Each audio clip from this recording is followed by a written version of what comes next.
ഈ തെരഞ്ഞെടുപ്പിൽ SNDP ആരെയാണ് തുണയ്ക്കുന്നത്, ആരാണ് വിജയിക്കുക എന്നാണ് അദ്ദേഹം പറയുന്നത്. തുടക്കത്തിൽ തന്നെ നരേന്ദ്രമോദി സർക്കാരിനെ പുകഴ്ത്താൻ SNDP യോഗം ജനറൽ സെക്രട്ടറി വെള്ളാപ്പള്ളി നടേശൻ മടി കാണിക്കുന്നില്ല. NDAക്ക് കൂടി അനുകൂലമാകുന്ന ഒരു തരംഗം കേരളത്തിലുണ്ട് എന്നാണ് അദ്ദേഹം പറഞ്ഞു വെക്കുന്നത്. ആലപ്പുഴയിൽ ഇത്തവണ അതിശക്തമായ തെരഞ്ഞെടുപ്പ് പോരാട്ടമാണ് നടക്കുന്നത്. ശോഭാ സുരേന്ദ്രൻ ഈഴവ സ്ഥാനാർത്ഥിയാണ് എന്നുകൂടിയാണ് പറയുന്നത്. എന്നാൽ തൃശ്ശൂരിലേത് അപ്രിയ സത്യങ്ങൾ ആണ് എന്നുകൂടി അദ്ദേഹം പറഞ്ഞു വെക്കുകയാണ്. അതോടൊപ്പം സ്വന്തം മകൻ മത്സരിക്കുന്ന തുഷാർ വെള്ളാപ്പള്ളി മത്സരിക്കുന്ന കോട്ടയത്ത് കോൺഗ്രസുകാർ ഇത്തവണ തോമസ് ചാഴിക്കാടിന് വോട്ട് ചെയ്യും എന്നുകൂടിയാണ് അദ്ദേഹം പറയുന്നത്. അങ്ങനെ ജോസഫ് വിഭാഗത്തിന്റെ അപ്രമാദിത്യം ആ മേഖലയിൽ ഇല്ലാതാക്കി പിന്നീട് ആ സീറ്റിന്മേൽ കോൺഗ്രസിന് അവകാശവാദം ഉന്നയിക്കുവാനുള്ള കളം ആണ് കോട്ടയത്ത് ഒരുക്കുന്നത് എന്നുകൂടിയാണ് അദ്ദേഹം പറഞ്ഞു വെച്ചത്. അതോടൊപ്പം തന്നെ SNDPക്ക് തെരഞ്ഞെടുപ്പിൽ രാഷ്ട്രീയ നിലപാട് ഇല്ല എന്നുകൂടി യോഗം ജനറൽ സെക്രട്ടറി വെള്ളാപ്പള്ളി നടേശൻ പറയുകയാണ്. എല്ലാ രാഷ്ട്രീയ പാർട്ടിയിൽപ്പെട്ടവരും SNDPയിൽ ഉണ്ട്. കേരളത്തെ സംബന്ധിച്ച് രാഷ്ട്രീയ നിലപാട് സ്വീകരിക്കേണ്ട കാര്യമില്ല. ആർക്ക് വോട്ട് ചെയ്യണം എന്ന തീരുമാനം സമുദായം എടുക്കില്ല. അങ്ങനെ ഒരു ആവശ്യം SNDP കൗൺസിലിലും ഉയർന്നു വന്നിട്ടില്ല. ഓരോരുത്തർക്കും അവരവരുടെ രാഷ്ട്രീയം അനുസരിച്ച് നിലപാടെടുക്കാമെന്നും വെള്ളാപ്പള്ളി നടേശൻ പറയുകയാണ്. ത്രിതല പഞ്ചായത്ത് വരിക അല്ലെങ്കിൽ അസംബ്ലി തെരഞ്ഞെടുപ്പ് വരുമ്പോൾ ചില തീരുമാനങ്ങളും അഭിപ്രായങ്ങളും സ്വകാര്യമായിട്ടാണെങ്കിൽ പരസ്യമായിട്ടൊക്കെ നമ്മൾ പറഞ്ഞിട്ടുണ്ട്. പാർലമെന്റ് തെരഞ്ഞെടുപ്പ് വരുമ്പോൾ അങ്ങനെ സാധാരണ പറയാറില്ല. അതിന്റെ പ്രധാന കാരണം തന്നെ നിങ്ങളൊന്ന് ആലോചിച്ചു, LDF ജയിച്ചാലും അതോടൊപ്പം തന്നെ UDF ജയിച്ചാലും അവരൊന്നിച്ച് അവിടെ ഒന്നായിട്ടാണ് ചെല്ലുന്നത്. ഇവിടെ പാർലമെന്റിൽ പിന്നെ ഈ പാർലമെന്റ് തെരഞ്ഞെടുപ്പിലെ ഉള്ള പാറ്റേണും അസംബ്ലി തെരഞ്ഞെടുപ്പിലുള്ള പാറ്റേണിങ് വോട്ടിംഗ് പാറ്റേണിൽ ജനങ്ങൾ വ്യത്യസ്തമായിട്ടാണ് വോട്ട് ചെയ്യുന്നതെന്ന് നമ്മുടെ അനുഭവം കൊണ്ട് നമുക്കറിയാവുന്നതാണ്. അതുകൊണ്ട് തന്നെ ഒരു പ്രത്യേക വിഭാഗത്തിനോ അല്ലെങ്കിൽ ഇന്ന ആളുകൾക്കോ കൊടുക്കണമെന്നോ പറഞ്ഞുകൊണ്ട് SNDP യോഗം പണ്ട് ഇന്നും അങ്ങനെ തീരുമാനം എടുത്ത് പറഞ്ഞിട്ടില്ല.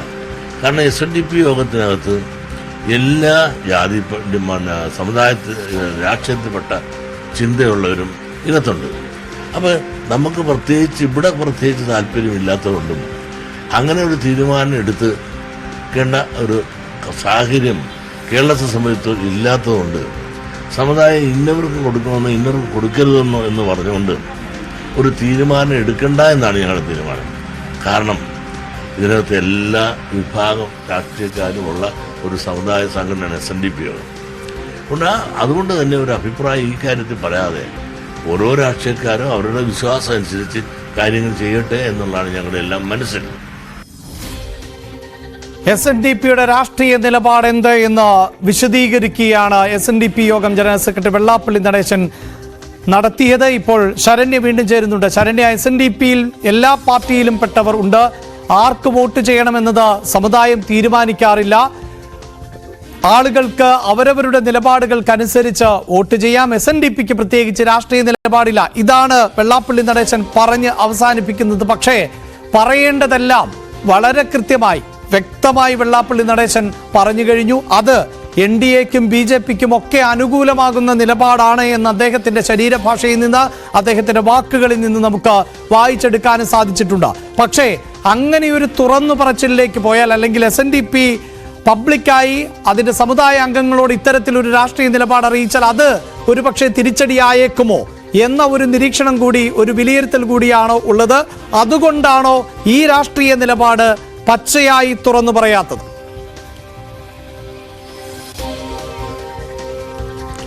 അഭിലാഷ, ഈ തെരഞ്ഞെടുപ്പിന്റെ തുടക്കം മുതൽ തന്നെ വെള്ളാപ്പള്ളി നടേശൻ അദ്ദേഹം എല്ലാ കാര്യത്തിലും കേരളത്തിന്റെ ഓരോ രാഷ്ട്രീയ സാഹചര്യത്തിലും ഇന്ത്യൻ രാഷ്ട്രീയ സാഹചര്യത്തിലും ഉണ്ടാകുന്ന കാര്യങ്ങളെക്കുറിച്ച് വ്യക്തമായ അഭിപ്രായം പറയുന്ന ഒരാളാണ് SNDP യോഗം ജനറൽ സെക്രട്ടറി വെള്ളാപ്പള്ളി നടേശൻ. അത്തരം ഒരു തുറന്നു പറച്ചിലുകൾക്ക് അദ്ദേഹം ഒരു മടിയും കാണിച്ചിട്ടില്ല. പക്ഷേ ഈ തിരഞ്ഞെടുപ്പ് നമ്മൾ പരിശോധിച്ചാൽ ആദ്യഘട്ടം മുതൽ തന്നെ ഒരു മൗനം അദ്ദേഹം പാലിക്കുന്നുണ്ട് എന്നുള്ളത് മനസ്സിലാകും.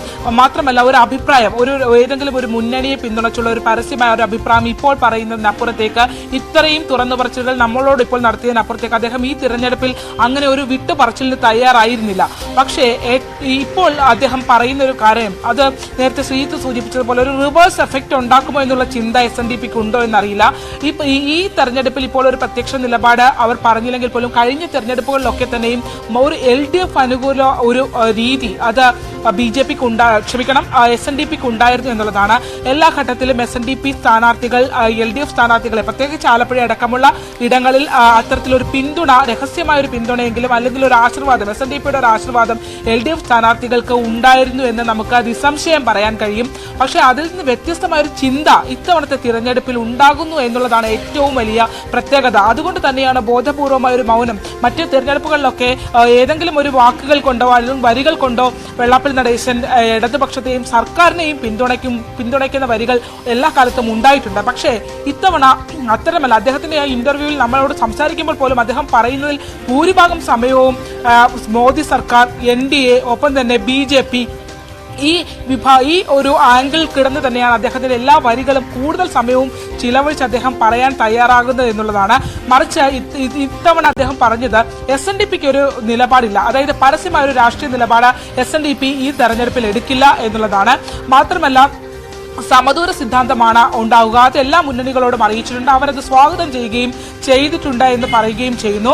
ഒപ്പം തന്നെ ഒരു റിവേഴ്സ് എഫക്റ്റ്, തങ്ങൾ ഒരു വിഭാഗത്തിന് പിന്തുണ പ്രഖ്യാപിച്ചാൽ ഒരു റിവേഴ്സ് എഫക്റ്റ് ഉണ്ടാകുമോ എന്നുള്ള ചിന്ത കൂടി പരിഗണിച്ചാണ് താൻ അത്തരത്തിൽ ഒരു SNDP യോഗമോ കൗൺസിലോ അങ്ങനെ ഒരു നിലപാട് പറയാത്തത്. മാത്രമല്ല കൗൺസിലുള്ള എല്ലാ വിഭാഗം ആളുകളും, പല രാഷ്ട്രീയ പാർട്ടികളിലുള്ള ആളുകളുണ്ട്, അവർക്ക് അവരുടേതായ നിലപാട് സ്വീകരിക്കാം, അവരുടേതായ രാഷ്ട്രീയം സ്വീകരിക്കാം എന്നും അദ്ദേഹം പറയുന്നുണ്ട്. കൗൺസിലിൽ ഒരു ആവശ്യം ഉയർത്തപ്പെടുകയും ചെയ്തിട്ടില്ല എന്നും വ്യക്തമാക്കുന്നു. പക്ഷേ ഇതൊക്കെ പറയുമ്പോഴും വരികൾക്കിടയിലൂടെ നമുക്ക് വായിക്കാനാവുന്നത് ഇത്തവണത്തെ ഇടത് ഭാഗത്ത് നിന്ന് ചരിഞ്ഞ NDA-യിലേക്കുള്ള വെള്ളാപ്പള്ളിയുടെ ഒരു മാറ്റം പ്രകടമാണ്. അതാണ് സുദീർഘമായ അദ്ദേഹത്തിന്റെ അഭിമുഖത്തിലൂടെ നമുക്ക് വായിച്ചെടുക്കാൻ സാധിക്കുന്നത്. ഒപ്പം ജനവികാരം NDA-ക്ക് അനുകൂലമാണ് എന്നുകൂടിയാണ് അദ്ദേഹം പറഞ്ഞത്. നേരത്തെ തന്നെ അദ്ദേഹം ഇത്തരത്തിലുള്ള പ്രതികരണം നടത്തിക്കഴിഞ്ഞു. എന്തായാലും ശരണ്യ പറഞ്ഞ വളരെ പ്രധാനപ്പെട്ട ഒരു ഭാഗം എന്നത് പലപ്പോഴും മുഖ്യമന്ത്രിയുടെ പ്രവർത്തനങ്ങളെ അടക്കം ഏറെ പ്രശംസിക്കുന്ന ആൾ കൂടിയായിരുന്നു വെള്ളാപ്പള്ളി നടേശൻ. സർക്കാരിനെ പുകഴ്ത്തുന്ന സാഹചര്യം ഉണ്ടാകുന്നു. എന്നാൽ ഇപ്പോൾ എന്താണ് വെള്ളാപ്പള്ളി നടേശൻ പറയുന്നത്? സംസ്ഥാനത്ത് സർക്കാർ വിരുദ്ധത വളരെയുണ്ട് എന്നാണ് വെള്ളാപ്പള്ളി നടേശന്റെ പ്രതികരണം. തെരഞ്ഞെടുപ്പിൽ അത് LDF-ന് ഏത് തരത്തിൽ ആണ് പ്രതിഫലനം സൃഷ്ടിക്കുക എന്നതുകൂടി അദ്ദേഹത്തിന്റെ വാക്കുകളിൽ നിന്ന് നമുക്ക് വായിച്ചെടുക്കാൻ സാധിക്കും. മത്സരത്തിന്റെ ഗുണം LDF-ന് ആയിരിക്കുമോ ലഭിക്കുക? പെൻഷനും കിറ്റും കൊടുക്കാത്തതാണ് സർക്കാർ വിരുദ്ധതയുടെ മുഖ്യ കാരണം എന്നുകൂടി വെള്ളാപ്പള്ളി നടേശൻ പറയുന്നുണ്ട്. സർക്കാർ വിരുദ്ധത വളരെയുണ്ട്. പക്ഷെ ഇതൊക്കെ മുമ്പ് ഉണ്ടായിട്ടുണ്ട്. കഴിഞ്ഞ അസംബ്ലി തെരഞ്ഞെടുപ്പിലുണ്ടല്ലോ ഇതുപോലെ സർക്കാർ വിരുദ്ധത എന്ന് പറഞ്ഞാൽ ഒന്നാമതിന് ശബരിമല ഇഷ്യൂ, പട്ടിണി, ശമ്പളമില്ല, അങ്ങനെ ഒരുപാട് പ്രശ്നങ്ങൾ കഴിഞ്ഞ പ്രാവശ്യം ഉണ്ടായിരുന്നു. ഈ പറഞ്ഞ ഉണ്ടായിരുന്നപ്പോൾ പോലും വോട്ട് വന്നപ്പോൾ ആര് ജയിച്ച് വാരിക്കൊണ്ട് ഇടതുപക്ഷം പോയി. ഇവിടെ നിങ്ങൾ കാര്യം മനസ്സിലാക്കണം, ത്രികോണ മത്സരത്തിൻ്റെ ഗുണം ആർക്കാ കിട്ടുന്നത്? ഇടതുപക്ഷത്തിനാണ്. ഇടതുപക്ഷത്തിൻ്റെ വോട്ട് അത് നല്ല കല്ലേക്കീറ്റായിട്ട് അവിടെ ഇരിപ്പുണ്ട്. അപ്പോൾ ഇവിടെ പ്രയാസങ്ങളുണ്ട്. പെൻഷൻ കിട്ടാത്ത കിറ്റ് കൊടുക്കുമായിരുന്നു, അതില്ല. ഇവിടുത്തെ പാവപ്പെട്ടവർക്ക് ആകെ കൊടുത്തിരുന്ന പെൻഷൻ ഉണ്ടായിരുന്നു, അതിപ്പോൾ കുറച്ച് കൊടുത്തു എന്ന് തോന്നുന്നു. ആ പെൻഷനും കിറ്റുമൊക്കെ ഇവിടുത്തെ പാവപ്പെട്ടവൻ്റെ ഒരു വലിയൊരു വികാരപരമായ ഒരാഗ്രഹവും അത് ഗവൺമെൻറ്റിന് അനുകൂലവുമായിരുന്നു. പക്ഷെ അത് നിൽക്കുമ്പോൾ പോലും LDF-ൽ വിശ്വസിക്കുന്ന, അടിയുറച്ച് വിശ്വസിക്കുന്ന ഒരു വിഭാഗമുണ്ട്. ആ വിഭാഗത്തിന് എന്ത് പ്രലോഭനങ്ങളോ എന്ത് ആക്രമണമോ പ്രത്യാക്രമണങ്ങളോ ഉണ്ടായാൽ പോലും അതെന്നും ഉറച്ചു നിൽക്കുന്ന ആ ഒരു വോട്ടാണ്. ആ വോട്ട് എപ്പോഴും ഇടതുപക്ഷം കൃത്യമായി പട്ടിയിൽ വീഴും. പഴയ ഒരു തൊഴിലും പലയിടത്തും ഒരു ഭൂരിപക്ഷം കിട്ടുമോ എന്നുള്ള ഒരു സംശയമുണ്ട്. പിന്നെ ചിലതെല്ലാം ചില സ്ഥാനാർത്ഥി നിർണയത്തിലും പറയാൻ പാടില്ലെങ്കിലും പറഞ്ഞു പോകുന്നു. നിർണയത്തിലും ചെറിയ അപാകതയിൽ ഇല്ലേ എന്ന് നമ്മൾ സംശയിക്കേണ്ടിയിരുന്നു. അങ്ങനെയൊക്കെ ചില തകരാറ് കൊണ്ട് അല്ലാതെ സീറ്റ് ഏതായാലും കഴിഞ്ഞ പ്രാവശ്യം ഒന്നേ കിട്ടിയെങ്കിൽ അതിനേക്കാൾ ഉപരി സീറ്റ് നേടാൻ ഇടതുപക്ഷത്തിന് ഈ പാർലമെന്റ് സാധിക്കുമെന്നുള്ള ഉറപ്പാണ്. സർക്കാരിനെ വിലയിരുത്തുന്നത് തെരഞ്ഞെടുപ്പിൽ കിട്ടുന്ന വോട്ടിനെ ആശ്രയിച്ചാണെന്നാണ് വില പറച്ചില്. എങ്ങനെ കണക്ക് കൂട്ടിയാലും വിലയിരുത്തലായാലും വില കടത്തലായാലും എന്തുണ്ടായാലും ഇടതുപക്ഷത്തിന് കഴിഞ്ഞ പ്രാവശ്യത്തേക്കാൾ അല്പം കൂടെ സീറ്റ് കൂടുതൽ കിട്ടിയിരിക്കും. റൈറ്റ്. എന്തായാലും LDFന്റെ സീറ്റ് നിർണയത്തിൽ ചില അപാകതകൾ ഉണ്ടായിട്ടുണ്ട് എന്ന് അദ്ദേഹം പറയുന്നു. പക്ഷേ LDFന് സ്ഥിരമായ ചില വോട്ട് ബാങ്കുകളുണ്ട്, അതിൽ ചോർച്ചയുണ്ടാകില്ല. അതുകൊണ്ട് തന്നെ കഴിഞ്ഞ തവണത്തേക്കാൾ കൂടുതൽ സീറ്റുകൾ ലഭിക്കും എന്നുകൂടി പറയുന്നുണ്ട്. പക്ഷേ കഴിഞ്ഞ തെരഞ്ഞെടുപ്പിൽ LDFന് കേവലം ഒരു സീറ്റ് മാത്രമായിരുന്നു ലോക്സഭാ തെരഞ്ഞെടുപ്പിൽ ലഭിച്ചത്. അത് ആലപ്പുഴയിൽ നിന്ന് തന്നെയാണ് എന്നുള്ളതും എടുത്തു പറയേണ്ടതാണ്. ആലപ്പുഴയിൽ നിന്നുള്ള AM ആരിഫ് മാത്രമായിരുന്നു കഴിഞ്ഞ ലോക്സഭാ തെരഞ്ഞെടുപ്പിൽ ഇടത് പാളയത്തിൽ നിന്ന് വിജയിച്ചെത്തിയ ഏക സ്ഥാനാർത്ഥി. അതോടൊപ്പം തന്നെ പ്രധാനമന്ത്രി നരേന്ദ്രമോദിയുമായി മുഖ്യമന്ത്രി പിണറായി വിജയന് അടവ് നയമാണ് എന്നുകൂടിയാണ് വെള്ളാപ്പള്ളി നടേശൻ പറയുന്നത്. പിണറായി വിജയൻ CPIMന്റെ പാർട്ടി സെക്രട്ടറി അല്ല, സംസ്ഥാനത്തെ മുഖ്യമന്ത്രിയാണ്. ഭരണത്തിന്റെ നന്മയ്ക്കായി അടവ് നയം സ്വീകരിക്കുന്നതിൽ തെറ്റില്ല. സംസ്ഥാനത്തിന് കേന്ദ്ര സഹായം വേണ്ടിവരും എന്ന തിരിച്ചറിവ് മുഖ്യമന്ത്രിക്കുണ്ട്. മോദിയെക്കുറിച്ച് പാർട്ടി സെക്രട്ടറിക്ക് കൂടുതൽ പറയാം. മുഖ്യമന്ത്രി എന്ന നിലയിൽ പിണറായിക്ക് പരിമിതിയുണ്ടാകാം എന്നും വെള്ളാപ്പള്ളി പറഞ്ഞു വെക്കുകയാണ്. മുഖ്യമന്ത്രി നരേന്ദ്രമോദിനെ ചീത്ത പറയുന്നില്ലെന്നുള്ള ആളെ ഈ ആക്ഷേപം പറയുന്നത് പ്രധാനമായിട്ടല്ലേ. രാഹുൽ ഗാന്ധിയെ കോർണർ ചെയ്യുന്നു, അതിന് അത്രമാത്രം നരേന്ദ്രമോദിയെ പറയാൻ ആഗ്രഹിക്കുന്നില്ല. പൗരത്വ ഭേദഗതി അടക്കമുള്ള വിഷയങ്ങൾ പറഞ്ഞാണ് രാഹുലിനെ കോർണർ ചെയ്യുന്നു എന്നാണ് പറയുന്നത്. അതിപ്പോ നിങ്ങളൊരു കാര്യം മനസ്സിലാക്കണം. മുഖ്യമന്ത്രി പിണറായി വിജയൻ പാർട്ടി സെക്രട്ടറി ആയിരുന്ന കാലത്തുള്ള ആ ശൈലിയും മുഖ്യമന്ത്രിയായപ്പോൾ ഉള്ള ശൈലിയും രണ്ടും രണ്ടാണ്. ഞാൻ വളരെ സൂക്ഷിക്കുന്ന, അദ്ദേഹത്തിൻ്റെ പ്രവർത്തനം വളരെ കാര്യമായി സൂക്ഷിക്കുന്നതാണ്. പാർട്ടി സെക്രട്ടറി ആയിരിക്കുമ്പോൾ പറയുന്ന പറച്ചിലും മുഖ്യമന്ത്രിയായിരുന്നൊക്കെയുള്ള പറച്ചിലും രണ്ടും രണ്ടാണ്. അദ്ദേഹം കൂടെ ഭരണം നയിക്കുന്നതാണ്. അതുകൊണ്ട് തന്നെ കാണാൻ ചെന്നപ്പോൾ തന്നെ മുഖ്യമന്ത്രിയോട് കേന്ദ്രത്തിൽ നമ്മുടെ നരേന്ദ്രമോദി പറഞ്ഞത് എന്താണ്?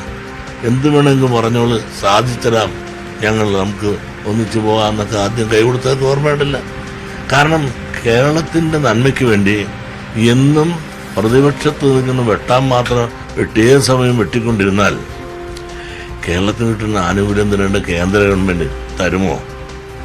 അദ്ദേഹം ഒരു രാഷ്ട്രീയ അടവ് നയം പ്രയോഗിച്ച് കേരളത്തിലെ ജനങ്ങൾക്ക് പ്രയോജനം കിട്ടണമെന്നുണ്ടെങ്കിൽ സെൻട്രൽ ഗവൺമെൻറ് പോരെങ്കിൽ ഇവിടെ എന്ത് വരുമാനമുണ്ട്? ഇത് കർണാടക മറ്റ് സംസ്ഥാനം പോലെയല്ല.